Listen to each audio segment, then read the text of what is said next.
پولادوف و دوملویف قصه هدیه فرزند.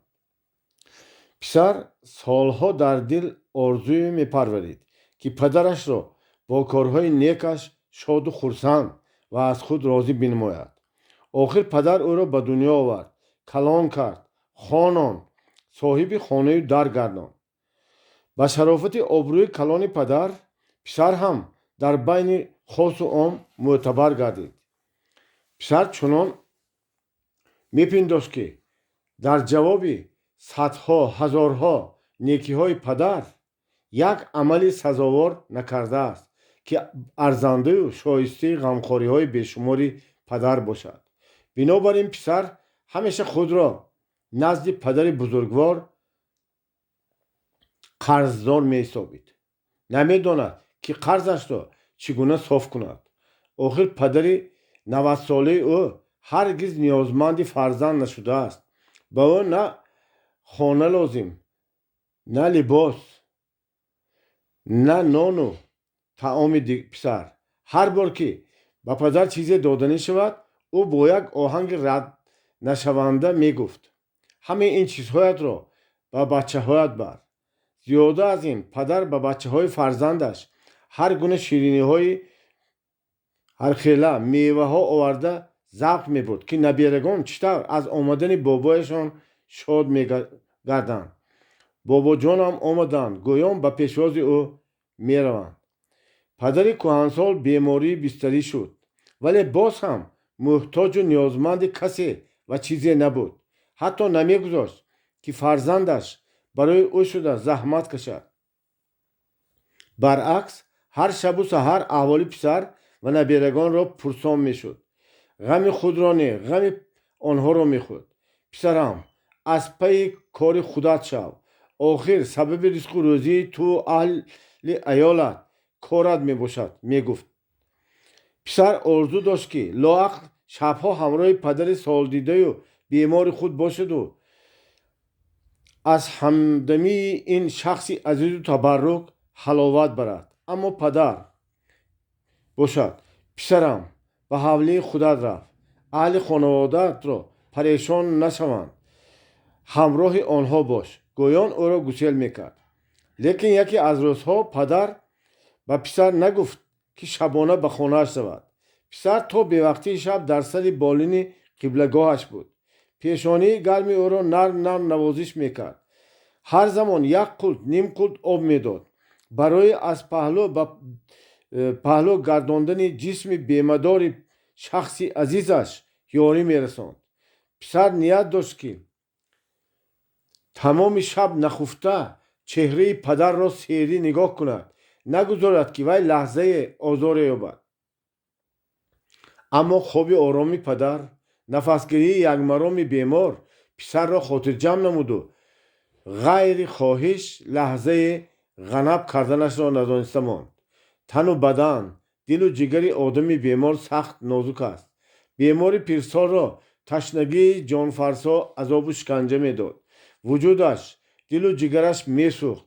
گویا در تنور تصفان چون موی پیچتاب میخورد و در بیابان سوزان افتان و خیزان سرسام بود. لااقل گیاهی نیست که در زیر برگ آن لحظه از گرمی آفتاب تصفان پناه یابد. اگر یک قلط آبی سرد می بود، به وجود سوخته ایستادنش نوشداری می شد. اما کنی آب نه آب بود، نه کسی که به امدادش رسد. پیرمرد 1000 بار راضی بود که زودتر جان دهد و از این دشت تصفان، آفتاب سوزان، تشنگی جگربریان امان یابد. آن لحظه ها مرگ برایش چون خوابی شیرینی راحت بخش می نمود. ولی چخیلی که شخصی سخت به حساب مانده آرزومند خواب نمی برد، موی سفید تشنه مرگ را اجل نمی رسید. او سرارز به یک تنگنای جری بیتک فرو می رفت. دلش شواس زده باز به همان سرعت برقاسا بالا می برمد. باز به همان بیابان تصفان بر می گشت و خسته حالتر می گشت.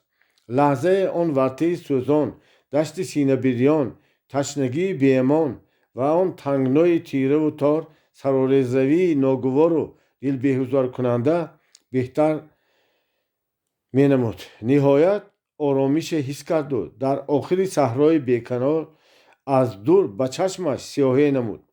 سیاهی به پسرش مانند بود. در دل بیمار تنها امید پیدا شد. پسرم، آب، آب گویان داد زدن میخواست، ولی آوازش در گلویش خشکیده در ماند. یارای داد گفتن فریاد زدن نداشت. با امید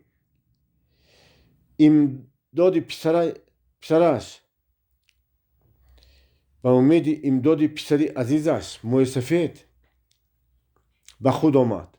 او نه در بیابانی بیکس، بلکه در خانه‌چه آزاد خود بالای بستری نرم و سفید میخوابید.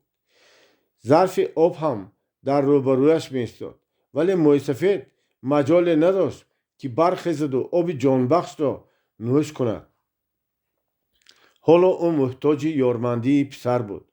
پسر ترسید که خواب غفلت او را ربوده است. قد پریده خیست. دید که پدر بیدار است و بیمدارانه لب می جنباند. چراغ می زند. آب، آب.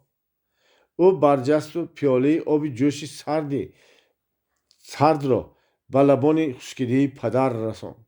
بیمار دم گرفته یک دو قلط نوشید و جان تازه گرفت. جسم افکارش آسوده گشت. به پسر یک نگاه پرمهر و نوازشکارانه کرد. بعد نفسش را راست کرده تمام قوتش را جمع نموده دستان انگشتانش لاغر و لرزان را برداشته در حق پسرش که او را از عذاب و شکنجه سخت رهانده بود دعای نیک کرد.